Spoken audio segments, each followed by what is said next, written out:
Before emperors and vast empires, there was a boy. This boy was named Cyrus. He was born into a world of powerful kings and shifting loyalties, a place where destiny was often decided by birthright alone. But Cyrus was different. He was not raised in the gilded halls of a palace. Instead, he lived among the hills and valleys of ancient Persia, a land of rugged beauty and proud people. His story is not just one of conquests and crowns. It is the story of an idea. It is the tale of how one man's vision could change the world forever, laying the foundation for an empire unlike any that had come before it. His name would echo through history. Legend tells us a fascinating story about his childhood. His grandfather, Astyages, the Median king, dreamt that his grandson would one day overthrow him. Fear gripped the old king. He ordered Harpagus to leave the infant to die. But the servant could not harm the child and gave him to a humble shepherd and his wife, who raised Cyrus as their own. They gave him a simple life. Cyrus grew up strong and clever. He learned the ways of the land, not the ways of kings. He understood ordinary people because he was one of them. In their games, he was often chosen king, fair and remarkably just for his age. These early years shaped him. Eventually, his noble bearing drew the attention of Astyages, who recognized family resemblance and pieced together the story. The king raged at Harpagus, but allowed Cyrus to return to his parents in Persia, not to luxury, but as a prince of a vassal state. The seeds of destiny, planted in a shepherd's care, were ready to sprout. Persia was a collection of tribes, each with its own leader and traditions, under Median rule. Cyrus saw potential.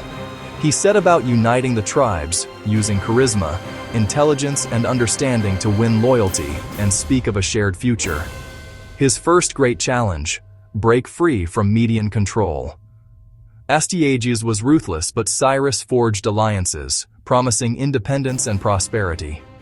War was hard, yet many Medes, including Harpagus, defected. Ecbatana fell. The Median Empire collapsed. Cyrus became king of Medes and Persians, showing mercy, integrating former foes, and founding the Achaemenid state. With the combined strength of the Medes and Persians, Cyrus set his sights on other powerful kingdoms. Lydia, ruled by Croesus, synonymous with wealth, struck first, marching across the Halys River and launching a great war. After a stalemate, Croesus withdrew to Sardis, expecting spring. Cyrus was unconventional. He marched in winter.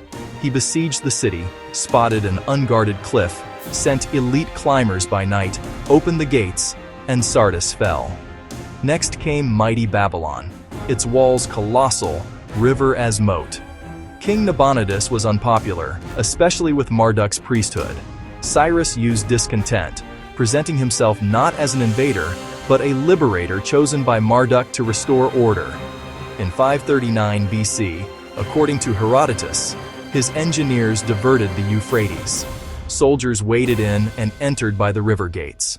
The capture was remarkably peaceful. No great battle, no destruction. Cyrus rode in as a savior, proof of his philosophy of rule. What made Cyrus different was not what he conquered, but how he ruled.